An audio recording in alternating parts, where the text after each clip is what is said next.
Om Namo Bhagavate Vasudevaya. Om Jnana Timidandasya Jnananjana Shalakaya Chakshurum Militam Yena Tasmai Shri Gurave Namaha.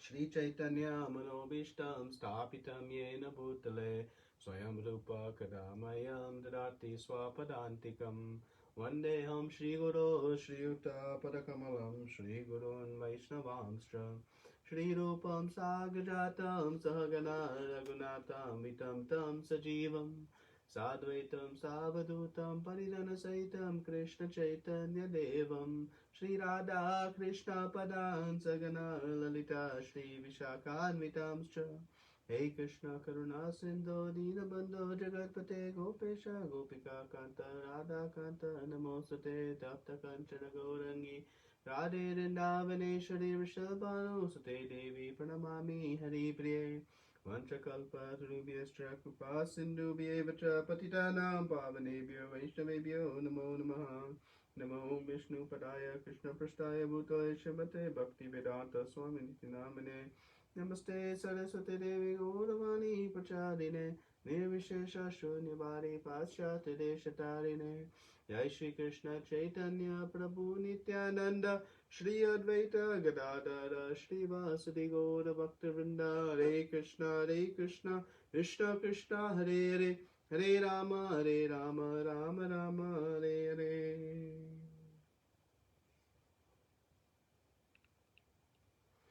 Hare Krishna everyone. So, welcome to our continued Bhagavad Gita study. So today we'll be discussing the first half of chapter 6.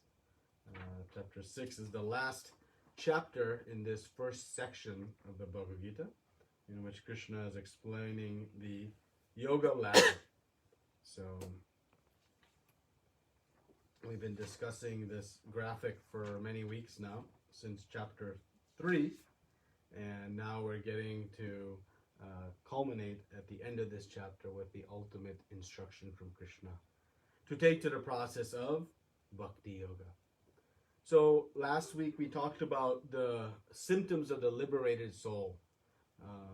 They're not bewildered by any identification with the body, no rejoicing or lamenting with anything related to the body, only experiencing bliss with the spiritual self.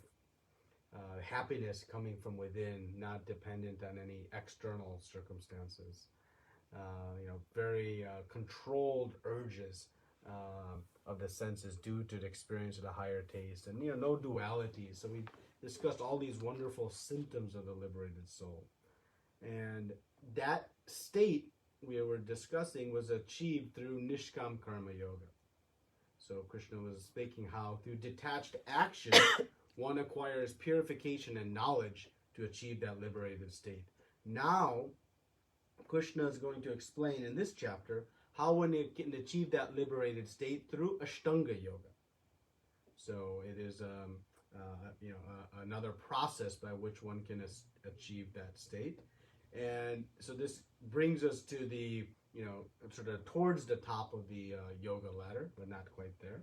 So this ladder began, as we know, with how one must work according to Shastra, even if they have material desires. If one has desire for sense enjoyment, they still should do regulated sense enjoyment. And that is all the karma kanda processes that is not even on the yoga ladder, because yet the goal is not yet developed to work towards a higher cause, but only working for one's sense enjoyment.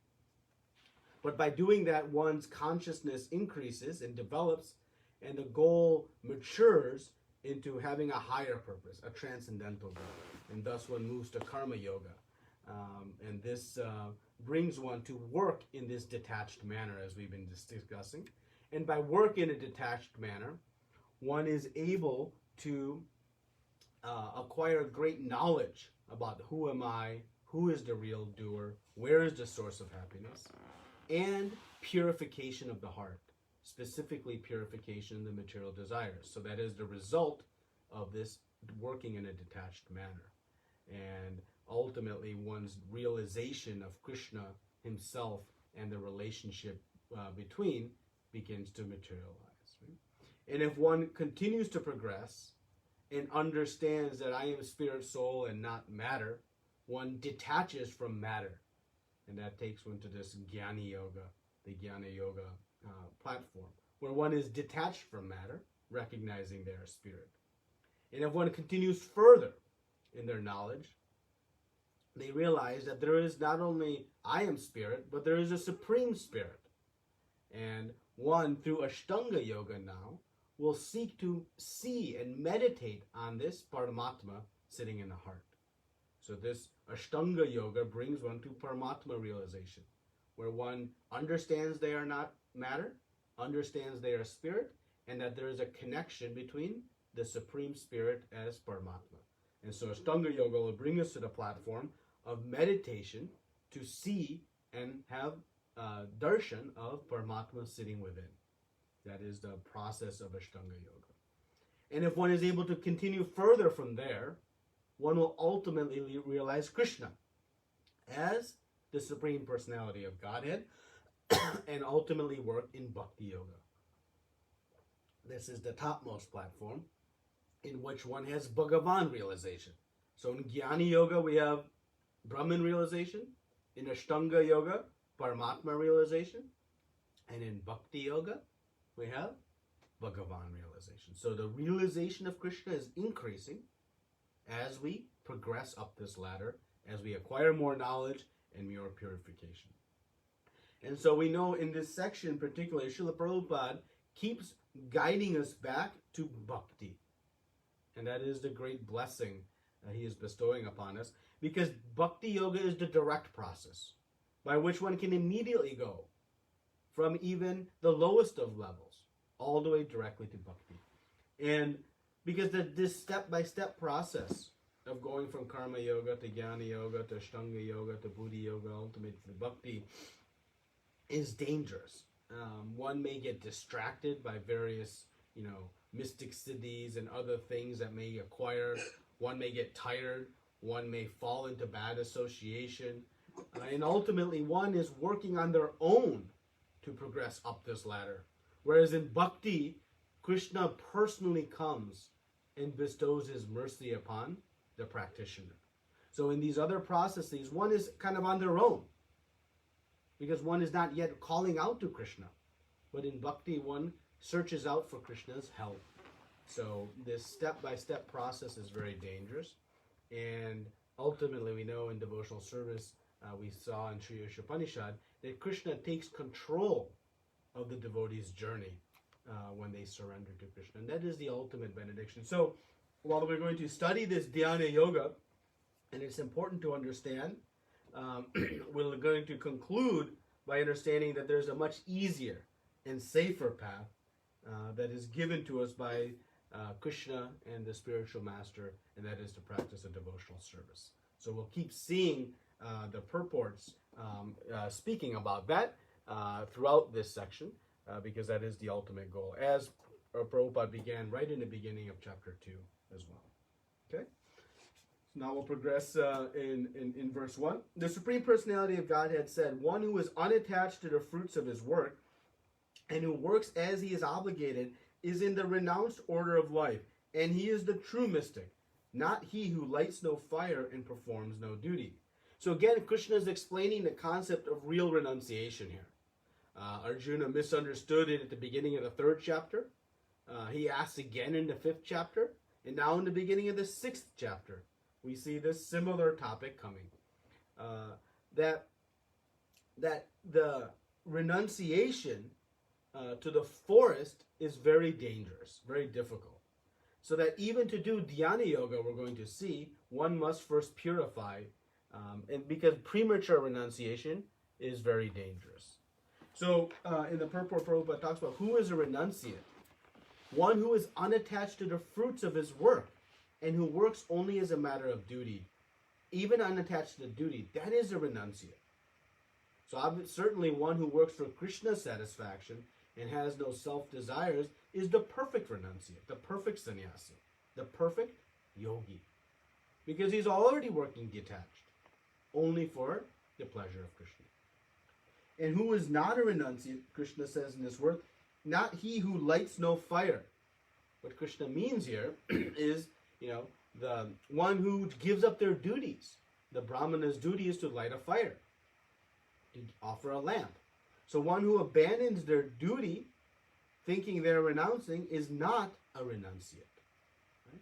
So real renunciation, as Srila Prabhupada quotes this verse coming up in a couple of verses, but this real renunciation is this anashaktasya visham yatharam upadayante nirbandha krishna sambandha yuktam vairagya uchyate.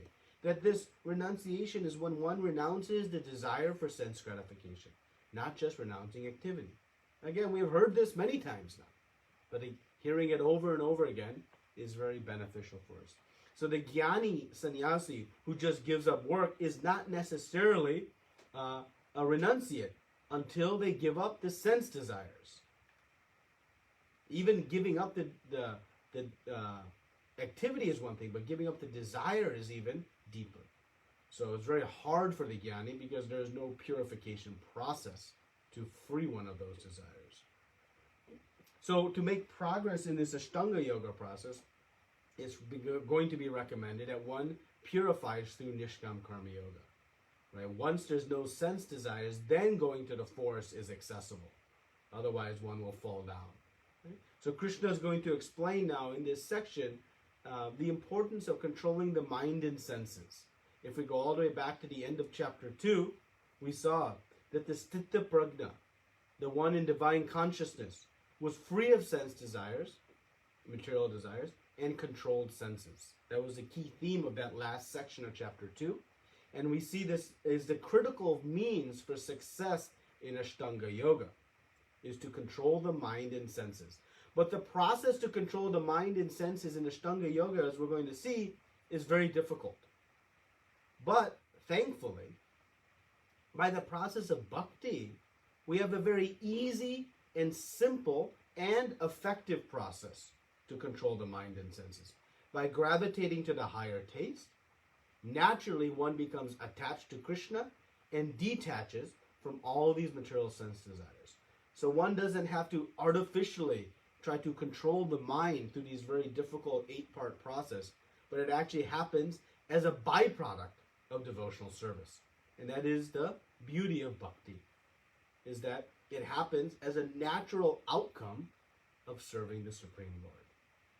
So this mind and sense control is very important, and we're going to conclude by saying that this process is very difficult and not even practical in today's age, but thankfully we have a very simple process, chanting the holy names of the Lord, and enjoyable process, honoring prasadam and celebrating with the Lord, serving the Lord, that gives us this ability to control the mind and senses. So this will be the central theme for this chapter as we progress. Okay?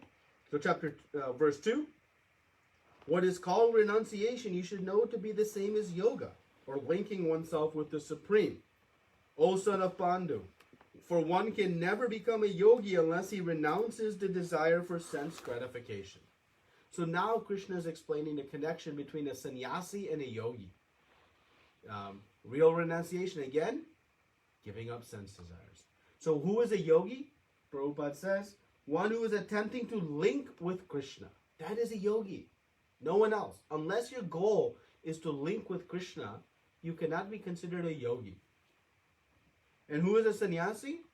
One who renounces sense desires.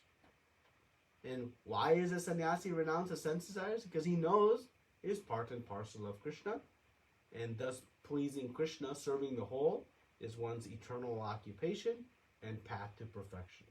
So the yogi then and the sannyasi, they're the same, because the yogi is linking to Krishna and thus has certainly given up all sense desires, and the sannyasi has renounced sense desires. So Krishna is saying one should know renunciation to be the same as yoga. So renouncing is the same as yoga, which means renouncing sense desires. So, and this renunciation means not just renouncing the work, but renouncing the desires as well. Controlling the senses is one thing, but actually removing the desires is the next step. Right? So this person is considered a real yogi, one who can focus just on the satisfaction of Krishna. Right? then there is no personal gain, no personal desires. All right? And so the yogi is not one who can bend their body into a pretzel or hold their breath for prolonged periods of time. It is one who can connect with Krishna. And then Prabhupada says a very beautiful statement towards the end of the purport I just wanted to read. This is a quote.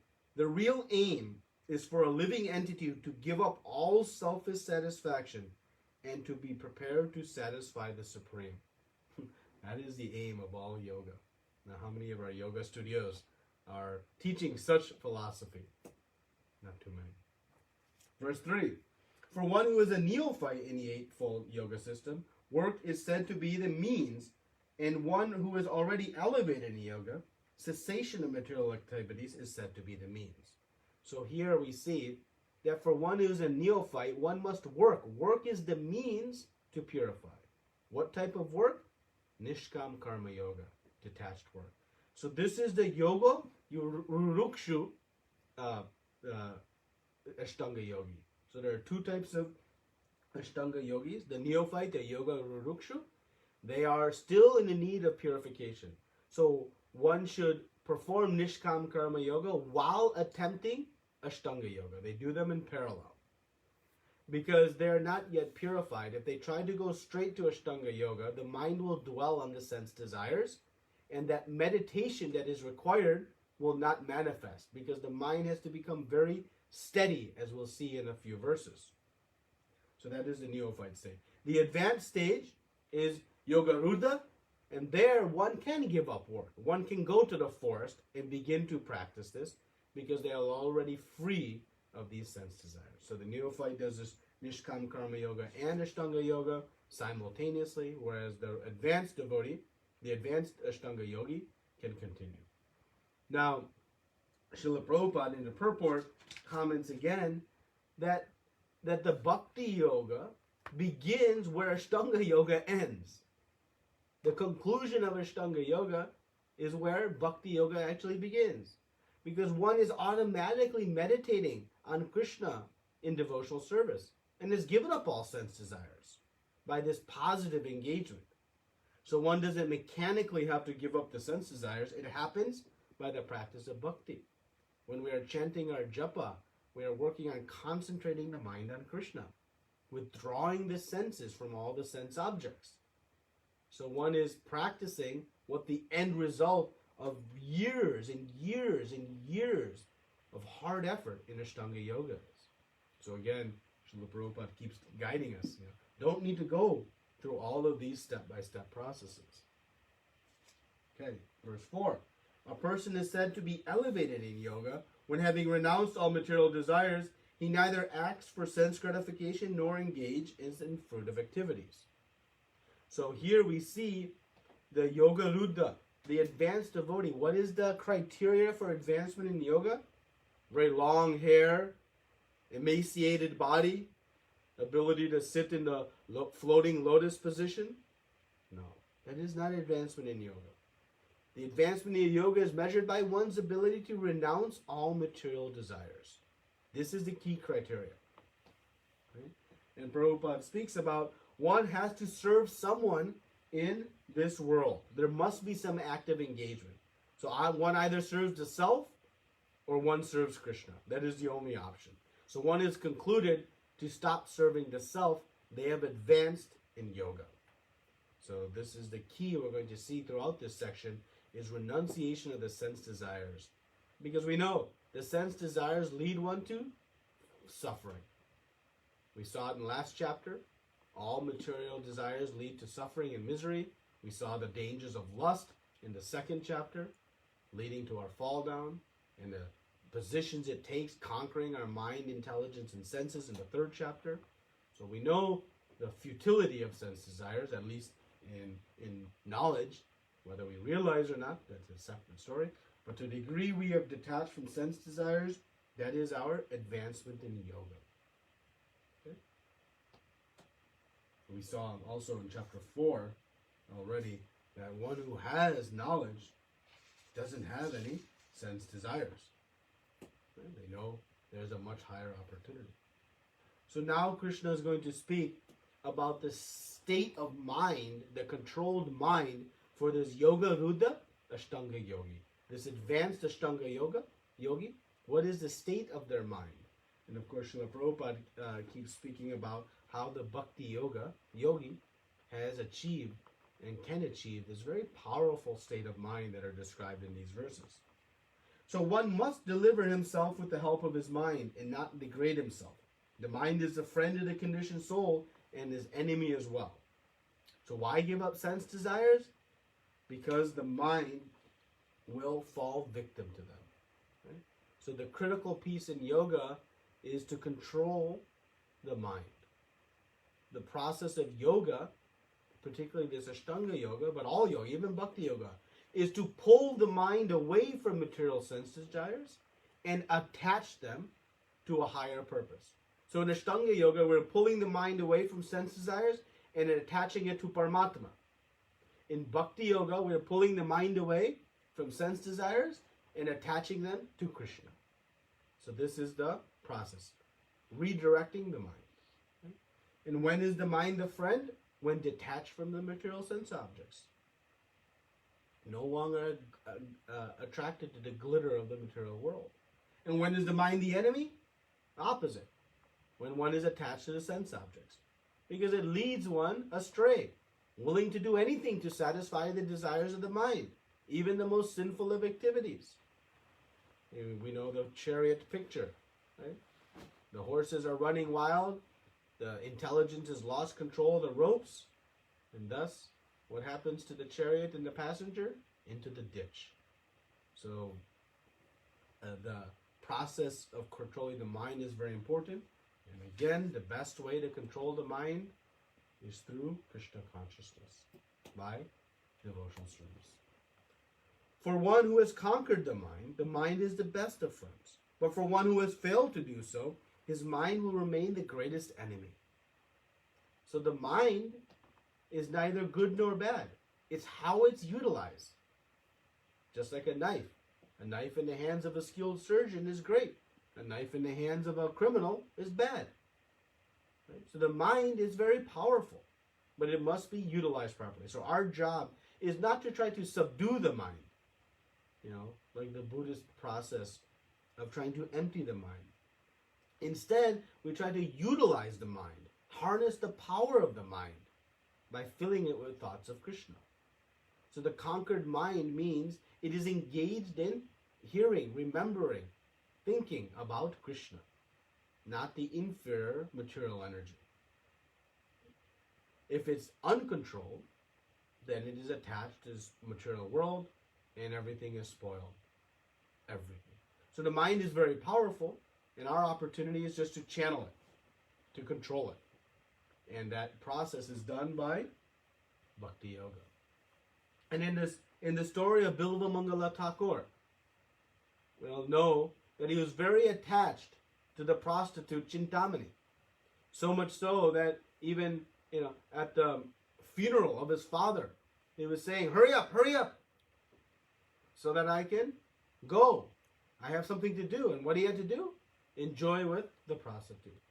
And in a deep storm, crossing the river, hanging onto a corpse, climbing the wall, grabbing onto a snake, shocked that he had come, Chintamani said, what are you doing? And she makes a very powerful statement. She says that imagine what can happen if you use the same powerful mind you have in attraction to me and you turn it into attraction to Krishna. Imagine what can happen. And that struck him like a thunderbolt. And he immediately left and actually began his journey to Vrindavan. And ultimately became the potency of Krishna's pastimes. He was able to see all of Krishna's pastimes in even his blinded state. So she's pointed out, if you just channel this mind that's so attached to me and actually attach it to Krishna, imagine what amazing things can happen. So the mind is very powerful. We should not be, fearful of the mind or try to subdue it, but simply harness it, use it for a great purpose. And Prabhupada talks about in the purport here that the enemies of the mind, we should become aware of the enemies of the mind. Lust, anger, greed, right? Pride, envy, and illusion. These are the 6 enemies that we must control to not let pollute the mind. So now what is the result of this controlled mind? What happens in this state? These next 3 verses are really, really powerful. Whenever we are in some distress, we read these verses. They give us a faith of how our mind should become calm by the process of bhakti. For one who has conquered the mind, the super soul is already reached, for he has attained tranquility. To such a man, happiness and distress, heat and cold, honor and dishonor are all the same. So we see the symptom of the Yoga Rudra Ashtanga Yogi. The mind is tranquil, all same, no disturbances. Similar to what we saw last chapter, equanimity, sameness. So when the mind is conquered, aloof to the dualities of the material world, this position is reached. Verse 8, a person is said to be established in self-realization and is called a yogi or mystic when he is fully satisfied by virtue of acquired knowledge and realization. Such a person is situated in transcendence and is self-controlled. He sees everything, whether it be pebbles, stones, or gold, as the same. So again, the second set of symptoms now we're seeing. Happiness within. Right? All matter, gold, pebbles, whatever it is, useless. Happiness comes from within. Right? Sees no variety in attraction to the material world. Sees variety only in the spiritual world. So no value to anything material. And thus one is fully satisfied. Right? Krishna says, is established when he is fully satisfied. By what? Virtue of his knowledge and realization. We talked about in chapter 5 how nice it would be to be able to achieve happiness from within. No dependence on any external circumstances. Within our grasp. How powerful that would be. This is the condition. Right? And what is the source of their satisfaction? Knowledge. That I am the eternal servant of Krishna. Knowledge. My devotional service is never dissipated. There is no loss or diminution. Knowledge. Krishna is my ever well-wisher.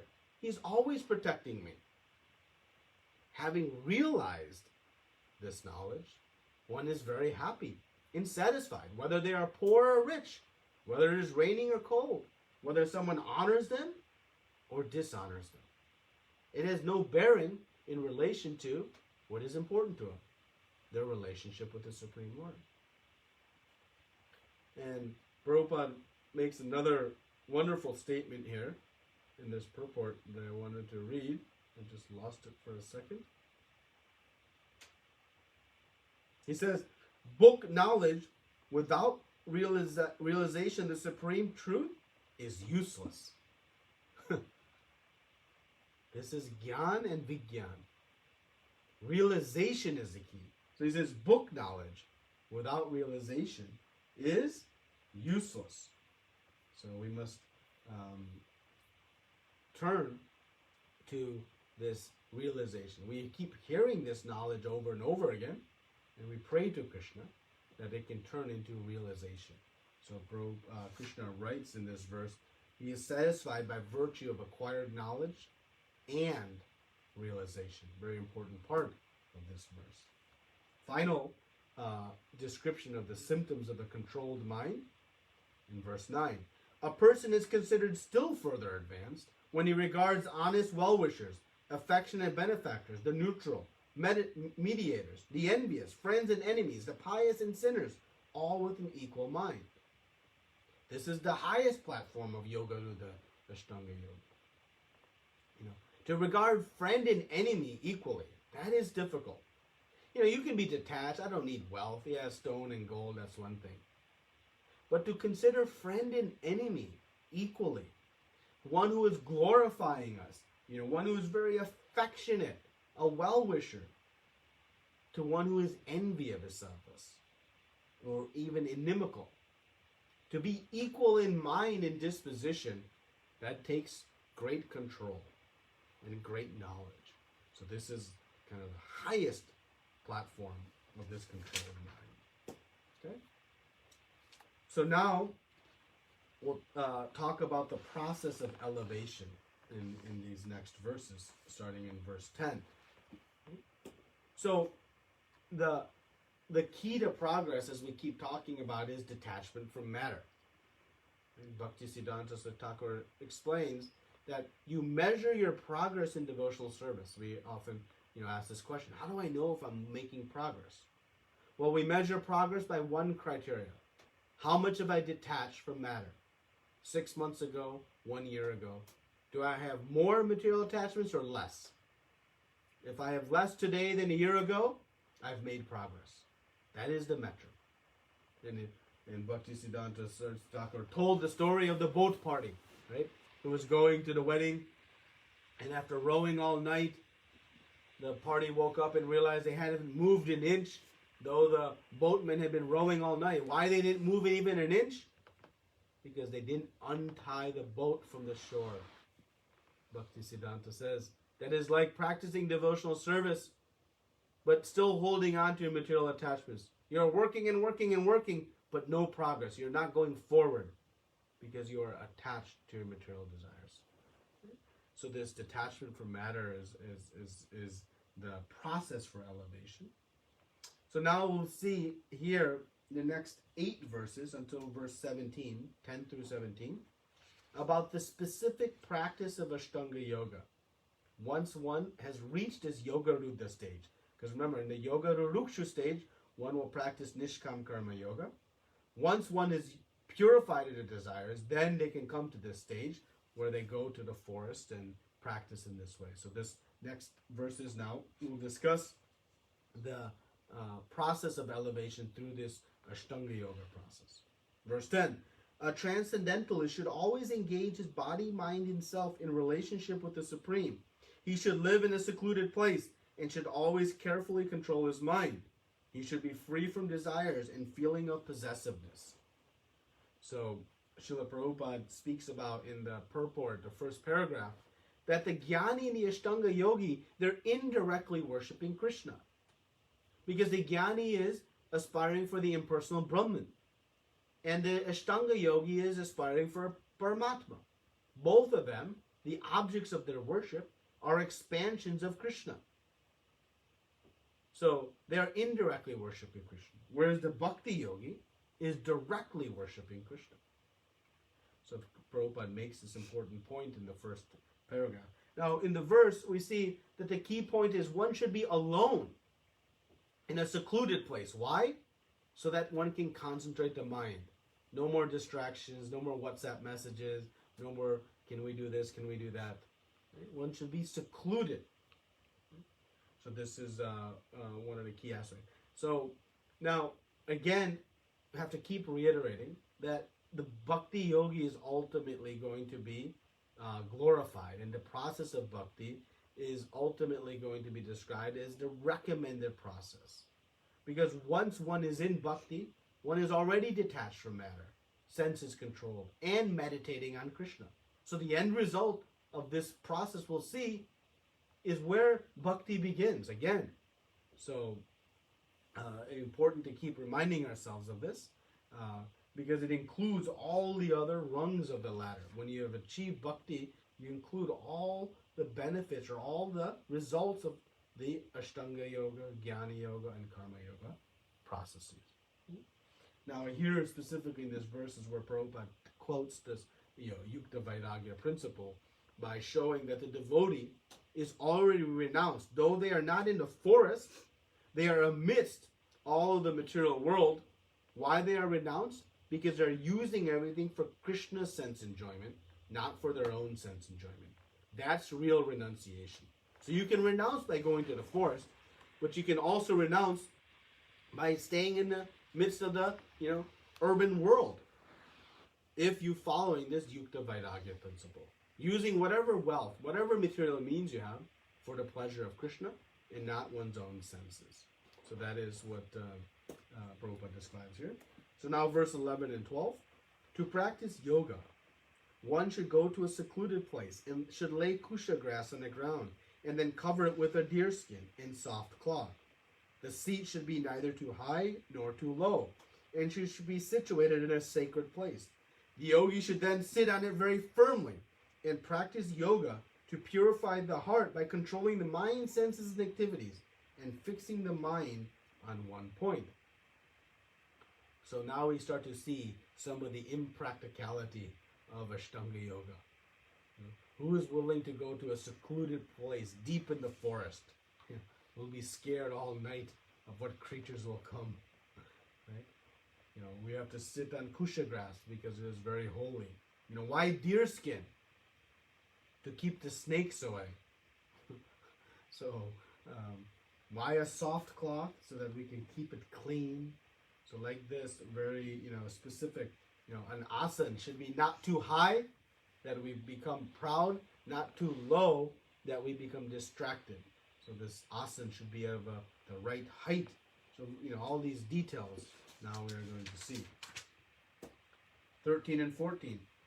One should hold one's body, neck, and head erect in a straight line and stare steadily at the tip of the nose. Thus, with an unagitated, subdued mind, devoid of fear, completely free from sex life, one should meditate upon me within the heart and make me the ultimate goal of life. So the goal of Ashtanga Yoga, to see Paramatma within the heart. Right? Not yet to serve Krishna, to be in Goloka Vrindavan rendering service. The goal is not that. The goal of Ashtanga Yoga, to see, as Krishna says, me within the heart. So that is the objective of Ashtanga Yoga. This is the second level of God realization. Right? Note that the Krishna conscious person, they are seeing Krishna everywhere. Right?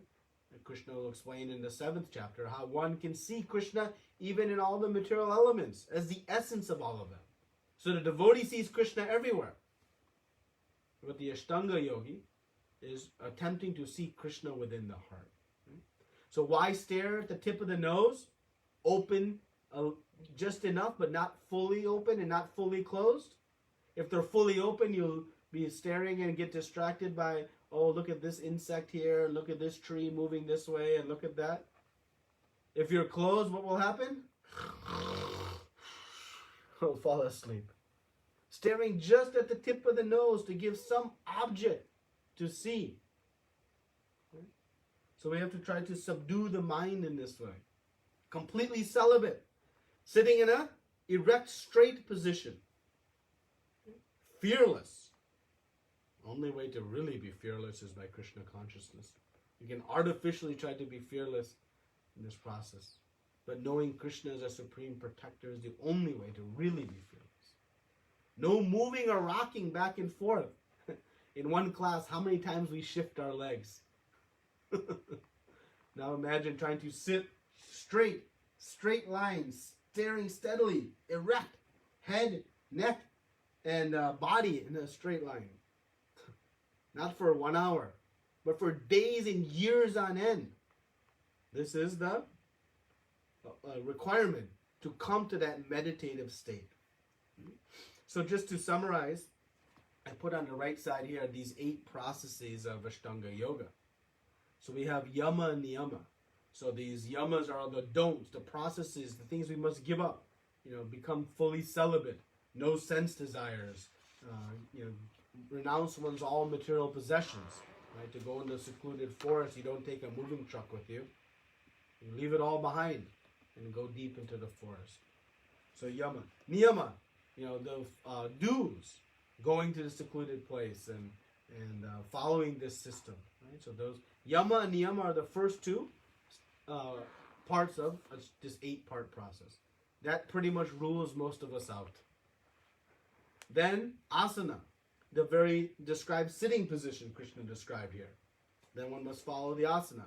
From there, one begins to practice pranayam, the breathing exercises. And controlling the life airs and the breathing of the airs within the body, one can start to slow the mind down and control the mind. And from there, when the mind is controlled, then one can withdraw the senses, pratyahara. So pratyahara, one withdraws all the senses, fully detached. And once all the senses are detached and the mind is controlled, then the first stage of meditation begins, dharana. And that stage of meditation intensifies into dhyana, meditating on this Lord Vishnu. And from there, one advances to samadhi, the trance, the complete absorption, complete meditation. So stages 6, 7, and 8 are progressive stages of meditation. But they happen after pratyahara, the senses are withdrawn, after the practice of breathing, asana, niyama. So this is the 8-part process of Ashtanga Yoga that Krishna has described here. And the goal again is to see Paramatma within. Now, let's see the result of this process. Thus, practicing constant control of the body, mind, and activities, the mystic transcendentalist is mind regulated and attains to the kingdom of God, or the abode of Krishna, by cessation of material existence. So the result is attaining the kingdom of God. So again, yoga is meant for one purpose, to link with Krishna. Not a healthy body or some mystic siddhis, but to link with Krishna. The physical parts of yoga, they're very beneficial and very powerful. But they're meant to achieve the higher purpose of controlling the mind and focusing on Krishna. So, these rungs of ladder of yoga, and Prabhupada talks about that the lower rungs, the danger of them is that one may become distracted. In karma yoga, from that position, one may become again attached to the fruits. Right? They have detached from their fruits, but that desire might return again.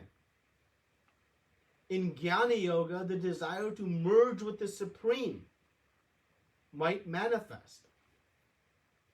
In Ashtanga Yoga, the mystic siddhis one acquires. The ability to have some control over material nature. Wow, I can float in the air.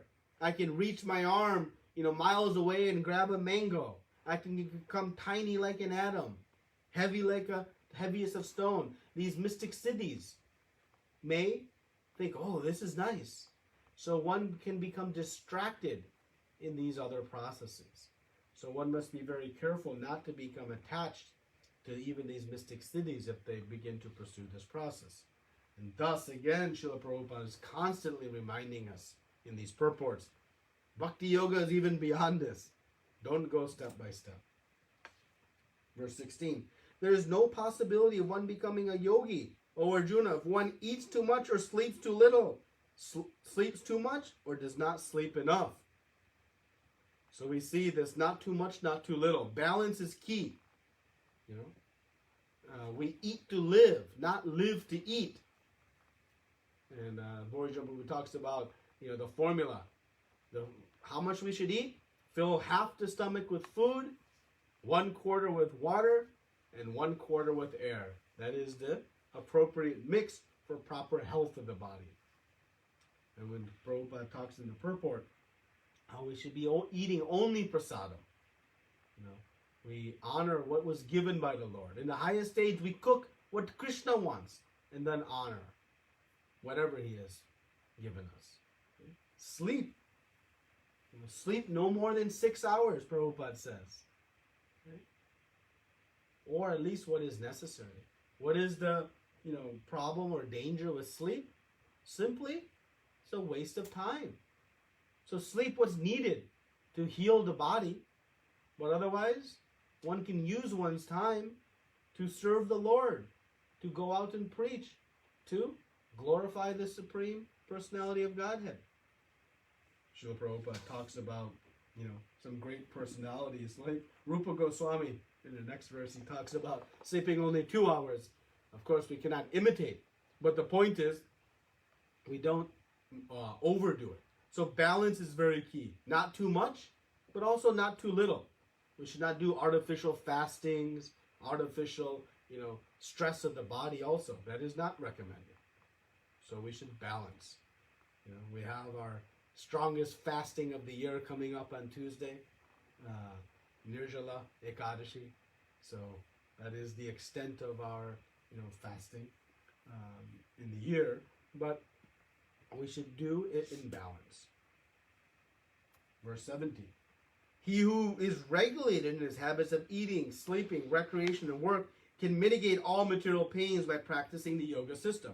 So what is the result of balance, of regulated sleeping and eating? It mitigates all material pains. And here's the problem. Society tells us exact opposite. Eat more, sleep more, mate more, work more. Then you'll be happy. And Krishna is saying, no, balance it. Then you'll be happy.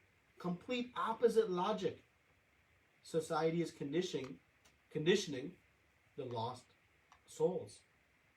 But the real success of being free from material pains is balance. Balance in these activities. Now, we'll see the perfectional stage of Ashtanga Yoga. How advanced they are?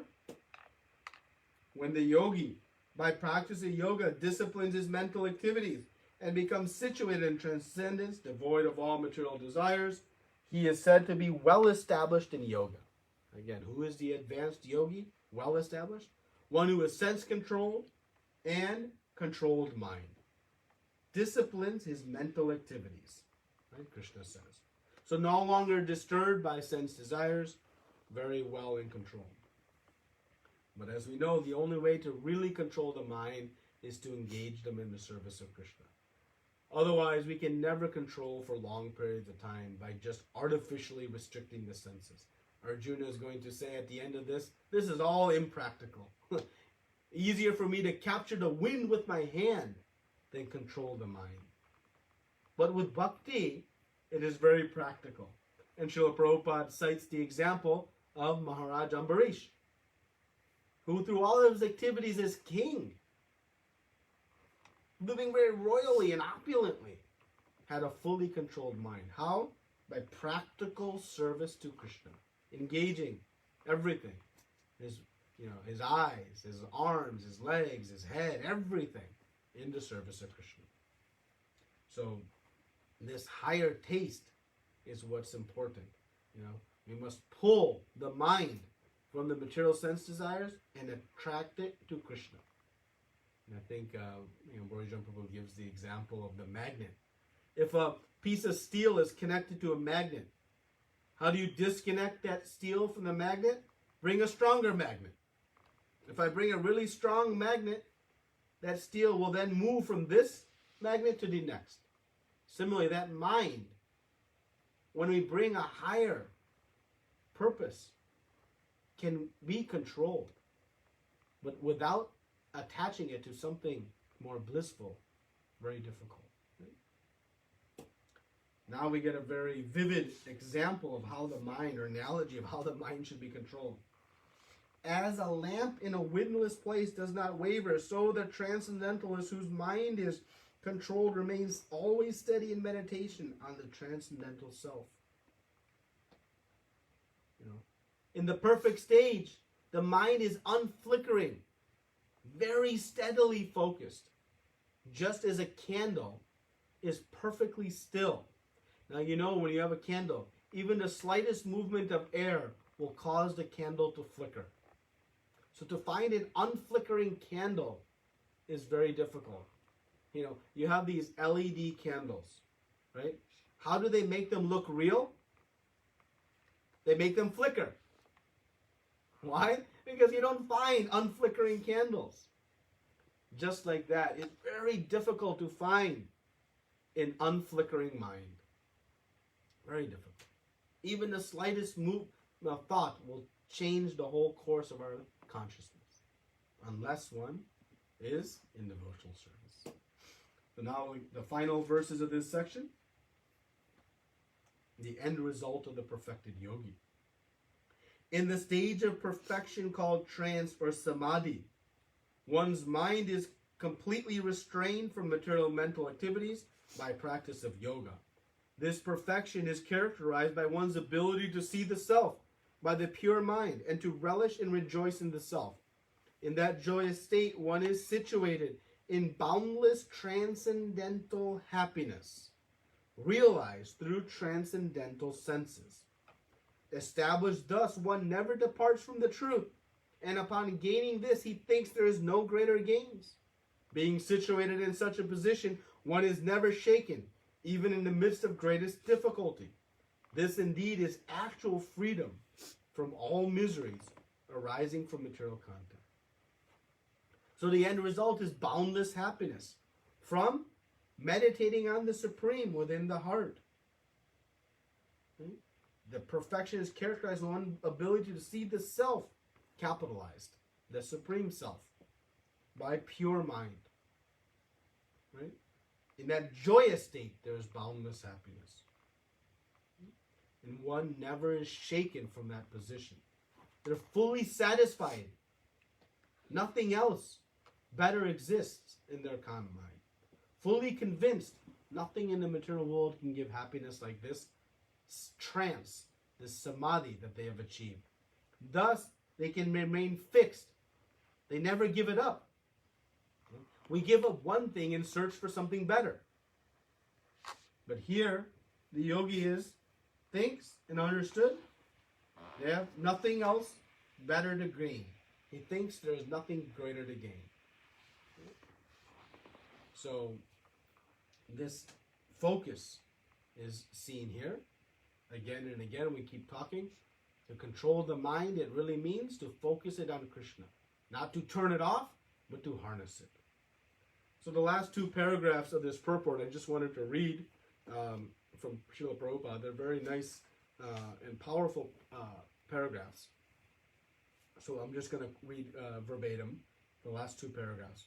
The best practice of yoga in this age is Krishna consciousness, which is not baffling. A Krishna conscious person is so happy in his occupation that he does not aspire for any other happiness. There are many impediments, especially in this age of hypocrisy, to practicing Hatha Yoga, Dhyana Yoga, and Jnana Yoga. But there is no such problem in executing Karma Yoga or Bhakti Yoga. We see Srila Prabhupada's very clear and very merciful glance upon all of us by speaking this way. Next paragraph. As long as the material body exists, one has to meet the demands of the body, namely eating, sleeping, defending, and mating. But a person who is in pure Bhakti Yoga or in Krishna consciousness does not arouse the senses while meeting the demands of the body. Rather, he accepts the bare necessities of life, making the best use of a bad bargain. Enjoys transcendental happiness in Krishna consciousness. He is callous towards incidental occurrences, such as accidents, disease, scarcity, and even the death of a most dear relative. But he is always alert to execute his duties in Krishna consciousness or Bhakti Yoga. Accidents never deviate him from his duty. As stated in Bhakti, Agamapayono Nityastam Tatiksha Bharata. He endures all such incidental occurrences because he knows that they come and go and do not affect his duties. In this way, he achieved the highest perfection in yoga practice. So Prabhupada, concludes this section of this chapter by giving us very, powerful details on the perfection of bhakti, and that yes, the result of this Ashtanga Yoga process is very extraordinary, but also very difficult to achieve. But this extraordinary result and more can be achieved by the relatively simple process of devotional service. Okay? Thank you very much. Srila Prabhupada ki jai. Ananta Koti Vaishnavinda ki jai. Hare Krishna. Any comments or realizations, discussion, questions? Hare Krishna, Prabhuji. Hare Krishna. Thank you for the class, Prabhuji. Prabhuji, can you please explain those? Those 8 things one more time, please, Prabhuji? The Yama, Niyama, Asana, Pranay, Nama. I took some notes, but I missed, I think, so the first 4 or 5 of them. Yes. So yama and niyama, those are the do's and don'ts. So those are all the different processes. Basically, we have to prepare. We have to abstain from sex life. We have to, go to the secluded forest. We have to, renounce all of our material possessions. So these are all like the prerequisites. So those are the yamas and niyamas. Then from there, once you've cleared all those prerequisites, then you can go to the forest and establish the sitting posture. That's the asana. So that is where we align the body, neck, and head in a straight line. We, close the eyes halfway and bring the focus to the tip of the nose. Right? So these are all kind of set and sit in a very still position. So that is the asana. And we're sitting, of course, on deer skin and kusha grass and a soft cloth. So 3 things make up the asana that we're sitting on. Not in a place too high and not too low. In a sacred place, a spiritual place. Then from there, one can practice the breathing, the pranayama. And that I think, many of us are familiar with these different breathing exercises. And the purpose of these breathing exercises is to begin to subdue the mind. Once the mind becomes subdued, then one can withdraw the senses. That's pratyahara. So from there, the senses can become withdrawn. Now, one can then begin the meditative state, right? The mind is controlled, the body is fixed, and the senses are withdrawn. Now, dharana. The first stage, it's like the initial stage of meditation. Then it intensifies into dhyana. In the dhyana stage, one starts to understand Lord Vishnu. And then one goes into trance. That's samadhi. It's almost like unbreakable meditation. So there's different stages of meditation. And we'll see this in the last section of Bhagavad Gita, a little bit more detail on these different types of meditation. But so these are the 8 steps that bring one to this ultimately seeing Paramatma within the heart. Okay? Is this the sum total of Ashtanga Yoga? Yes. So Ashta means 8. Anga means parts. Right? Makes sense. Yeah. So that's Ashtanga Yoga. Yeah. Thank you, Prabhuji. Hare Krishna. Unfortunately, we try to do Ashtanga Yoga following Eka Anga, like pranayama or something, and think, oh, I'm doing Ashtanga. But we skip Yama Niyama. To do pranayama first, we must do Yama Niyama. Right. Those are the more difficult ones. That rules most of us out before we even start. Prabhuji, just, I'm sorry. Yeah. Can you just give a few more examples of do's and don'ts? Like what would be the do's and what would be the don'ts? Just. Yeah, the don'ts are all the different material related activities, right? So one has to even renounce their relationships, so they don't maintain relationships. And the do's are all the, going to the forest, going deep into the forest, renouncing their material assets and things like that. Of course, the most, the one that Srila Prabhupada comments on the most is the celibacy, abstaining from sex life, the epitome of material desires. So that is, one of the don'ts. So, those are some of the yamas and niyamas. It's like, Prabhuji, maybe our 4 regulative principles, is that something to do with the... Yeah, they're those all included in the don'ts, right? Meat eating, intoxication, gambling. But those specific become the pillars of our sinful life. So they're, not necessarily directly related. The yamas and niyamas are a little bit more specifically guided towards executing Ashtanga Yoga. So... Thank you, Prabhuji. Hare Krishna.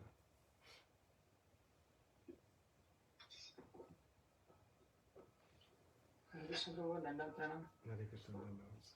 Yeah, thank you for a nice class. So my question is like this Ashtanga Yoga chapter 6 is completely about yoga, meditation and all. So how can we apply this in devotional service, bro? Because it's more about Paramatma realization, Yeah. more about meditation, Paramatma realization. So how can we apply that into our... Yeah, it's a good question because sometimes initially when we read this chapter, we wonder, is this really that important? Is this is not for me? Similarly, sometimes when we read like chapter 11, universal form, that's not. But actually, everything Krishna says is absolute, right? So there's some purpose. Um, there are some very important concepts here that we can draw upon, particularly verses 7, 8, and 9 about the mind control. Right, so in devotional service, as we're practicing devotional service, how we can become, tranquil in the mind. That is what we are trying to achieve in the practice of bhakti yoga. How we can become indifferent to the material condition, honor, dishonor, right? Whether somebody is treating me favorably or unfavorably, in verse 9. So these three verses actually are very, very practical for us in how we can apply it in our practice of bhakti and what we can try to pull out from our execution. The practice of maintaining the body, according to the bare necessities, managing our eating and our sleeping. In practice of devotional service, we should become, initially in devotional service, we talk about take as much prasadam up to your neck, because that's part of the purifying process. But we should learn how to become regulated in honoring prasadam, because the more we regulate our honoring our prasadam, the more we can maintain the body in a way that it needs less from us. When the body needs less from us, we can then do our devotional service better. Just one simple example. We know chanting early in the morning is difficult, but it's also most powerful. So what we can do, well, by eating our last meal 3 to 4 hours before taking rest, you then need less sleep, because the body, when it is digesting your meal and trying to rest, it's not in a fully rested state. So if I want to sleep by 9 o'clock and I take my dinner by 6 o'clock, then I'll enter a full sleep by 9, which means then, yes, only 6 hours I can get up, because now I'm getting a more quality sleep. So by understanding these functions of the body, I can learn how to minimize those needs so that I can maximize my time and opportunity in practicing Krishna consciousness, right? So with these things we're seeing here, they'll give us how we can better practice our devotional service. Meditation. We want to meditate also. When we are doing japa, what is it? It is meditation. So we can try to think about how different sitting postures or whatnot might enhance our meditation on Krishna. We may not be meditating on Paramatma. We may be meditating on Krishna, running through the forest with the cowherd boys, but we're meditating on Krishna. So, and that's how Srila Prabhupada's purports are all constructed here. He's drawing us to that goal: control the mind, control the senses by Krishna consciousness. Right? So is it just like we chant Hare Krishna Mahamantra and meditate on Krishna and Krishna's pastimes, all those, and the Ashtanga Yogi chant Om, I think so. So Om and he meditate on Paramatma. There is the similar things. Yeah, the timing and the mechanics are very different, right? So in the Ashtanga Yoga process, you must follow these mechanical situations in order for it to become successful. It is very difficult, and it happens. You see the picture, right? The yogi is very old. Why? He's been practicing for a long time, not short time.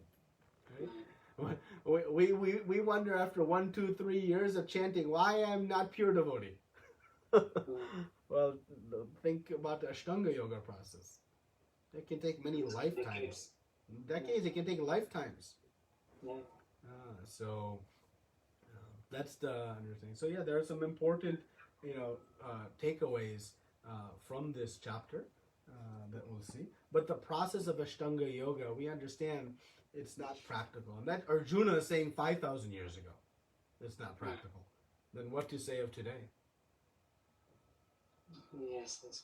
And the mind control, just a last question. Mind control, like when we say mind control is more about the knowledge. Knowledge is like we think that our eternal position is we are servants and Krishna is our master. So in that way we control our mind with that knowledge. Like we are Anu and is Prabhu, like that we just control like that.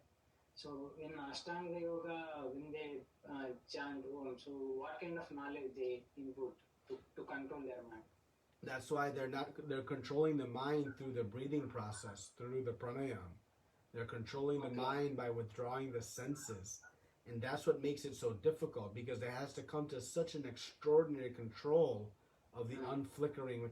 They don't get to absorb their mind. So in Krishna consciousness, one absorbs their mind not just in knowledge, but in the sweetness. Right? When you hear Damodar Lila, right, you go into a whole different world. Your mind is in a full meditative state because it's so sweet.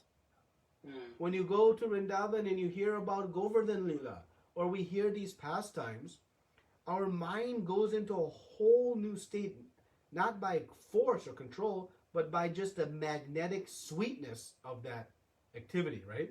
So that's what makes it so practical, because it happens by the sweetness of Krishna and his pastimes, not by this means of trying to create out.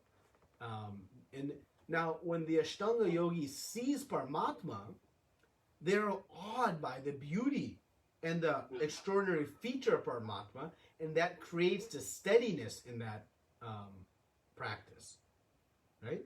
But to get to that point is very difficult, because they are not sharing and hearing the bliss of devotional service. So it is the happiness of devotional service that consumes the mind, not even just the knowledge, right?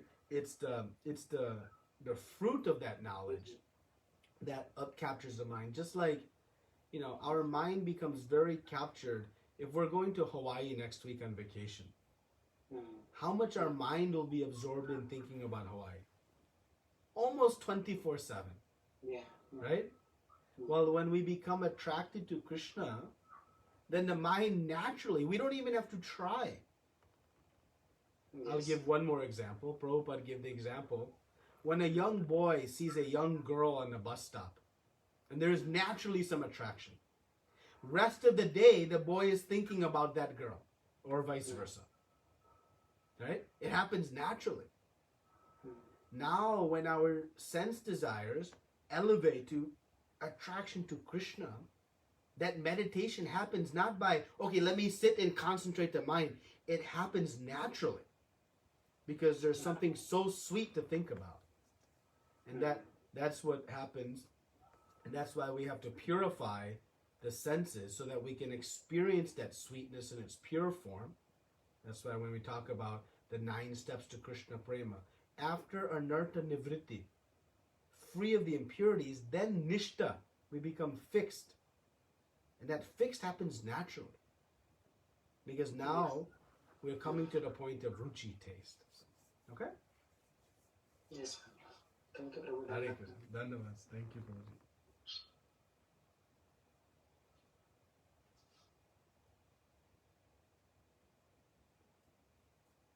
Hare Krishna, Prabhuji, Dharma Pranam, Prabhuji, all glories to Srila Prabhupada Gurumava. Hare Krishna, Prabhuji. Dandavats. Yes, Prabhuji, thank you so much for a wonderful class. I know I have very, very rudimentary question actually, going back to the basics of that chart, that increasing purification knowledge. One thing I'm not able to understand is that how come this Nishkam Karma Yoga is like step 1 in the ladder, which is almost so similar to our Bhakti Yoga, right? Mm-hmm. So, and then we are elevating and putting Ashta Yoga as step 3. So why we are doing that? So if you go back, remember the chapter 3 in Nishkam Karma Yoga. There are 2 types of Nishkam Karma yogis, and there is the Nishkam Karma yogi who has the goal of coming to Krishna. They are like very close to bhakti. So from there, they go directly to bhakti. They don't necessarily have to go step by step. You can go from step 1 to step 5. But there's a second type of nishkam karma yogi who doesn't have the understanding, or hasn't yet understood the objective of Krishna, and it's a very fine line. So one still is in a little bit rudimentary stage. So we can't look at it completely in this sort of step-by-step process, because there are different kind of variations and gradations. But in general, kind of in holistically, the karma yogi, whether it's nishkam karma yogi or sakam karma yogi, remember there are two types of karma yogis. This is where it starts to get. But the old platform of karma yoga doesn't yet have conception of the Supreme Lord. It's ambiguous. But then from Jnana Yoga, one has now Brahman realization. They have actually understood there is an effulgence. Then Ashtanga Yoga and Buddhi Yoga both have this Paramatma realization. The difference between Buddhi Yoga and Bhakti Yoga is only realization. Because in Buddhi Yoga, one has knowledge and is working for the Supreme Lord, but they haven't yet understood Krishna as the Supreme Personality of God, Bhagavan. So these are kind of like minor distinctions, right? Now, the Ashtanga Yoga process, it's very advanced because one is desiring to see Paramatma. So they know Paramatma is within the heart. So it's a very advanced position. It's just very difficult.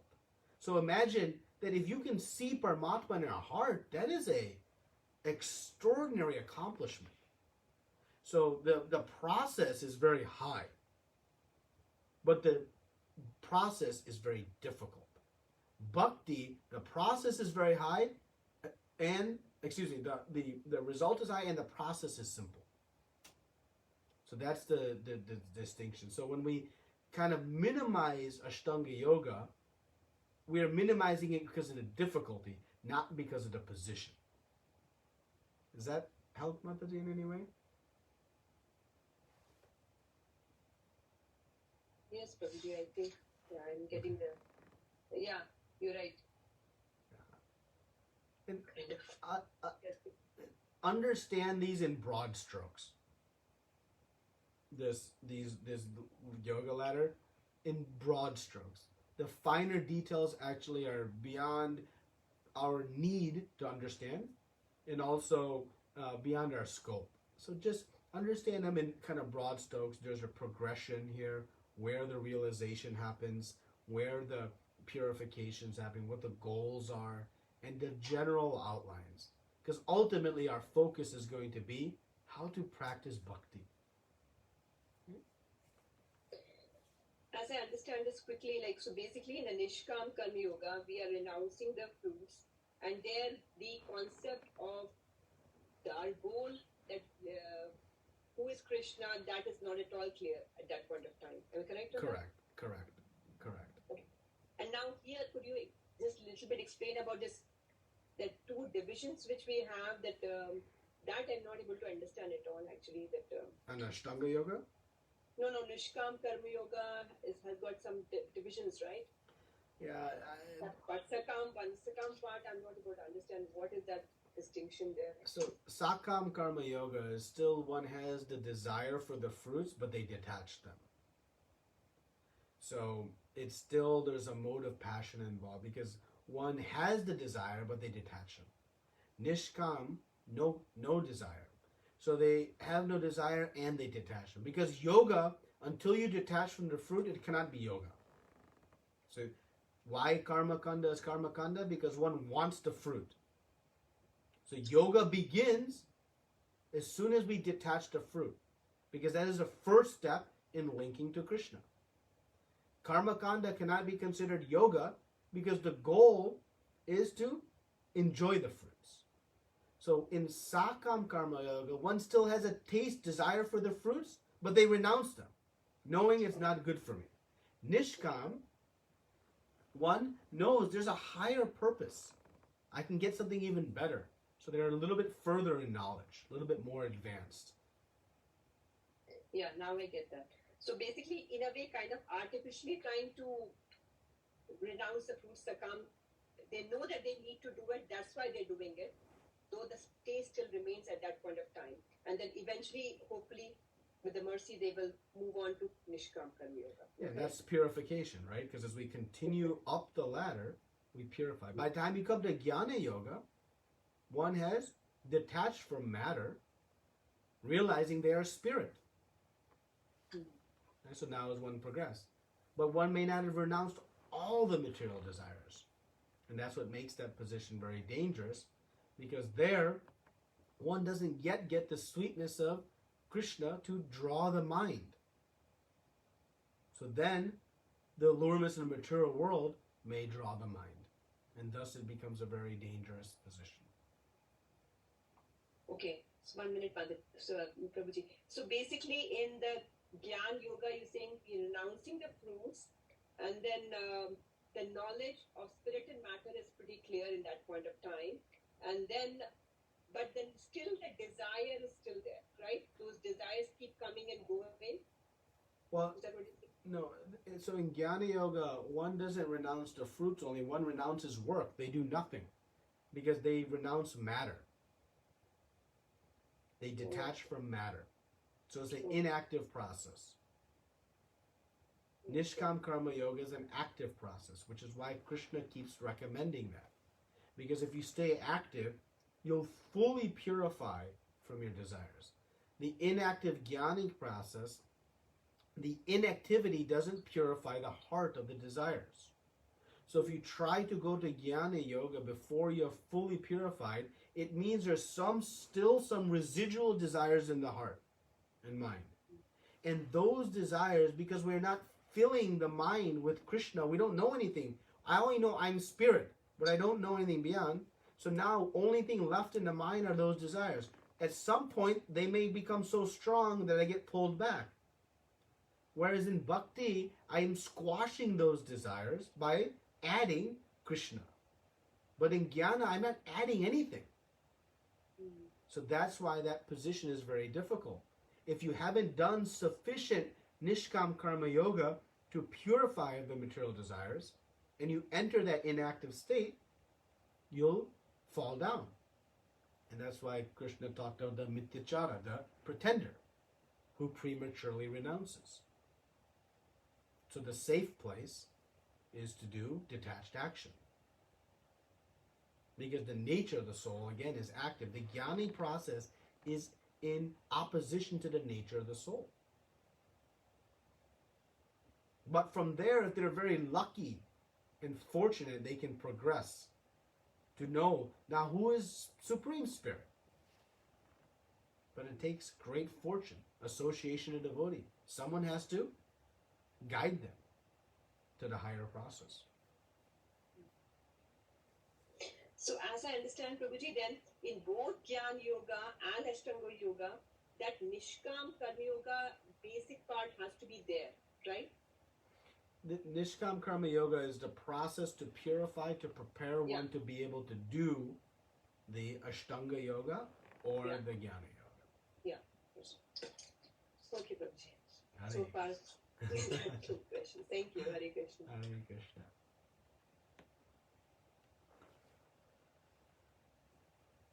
Anything else?